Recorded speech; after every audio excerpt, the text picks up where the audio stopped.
Matt, thank you so much for your time. You are an absolute legend.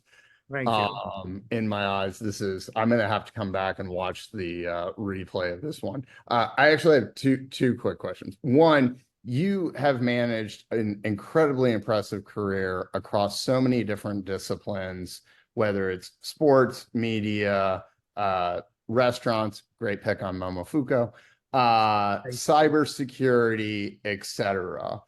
What what have been the sort of tips and tricks that you've learned over time, or your process of keeping your knowledge base across so many different disciplines, both from a co-owner as well as an investment standpoint? And my second follow-up question, I founded and exited once. I'm about to do it again. And I'm curious about what you're seeing in the market on the AI space of what companies are, how are they separating themselves, and what is becoming kind of a quickly crowded space?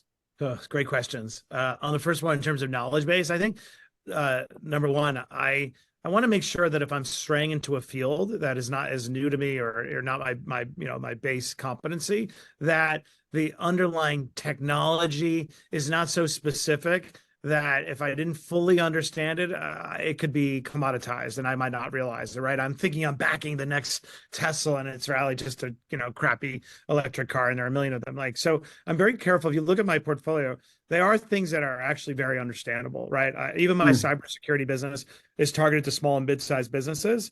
That's number one. Number two, the outcome, the determining factor of the success of all those businesses, backing Resi or my cybersecurity business, Momofuku, even with Dave Chang, there was always an unlock that was about people and process and operations, right? The unlock, the value creation actually occurred at the moment of near death. In each one of those instances, I tell the story in my book, Chapter 8, about Aiden, who it was a zero.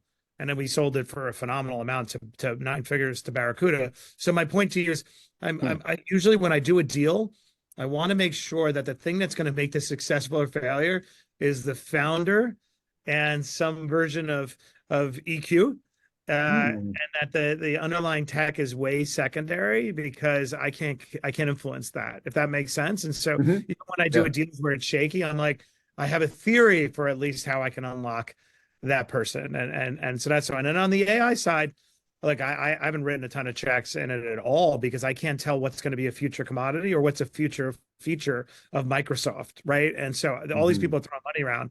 Now, the couple deals that I do, and one I'm really excited about, I'm 100% sure it's a better way for doing something that was done before that wouldn't have been possible without AI.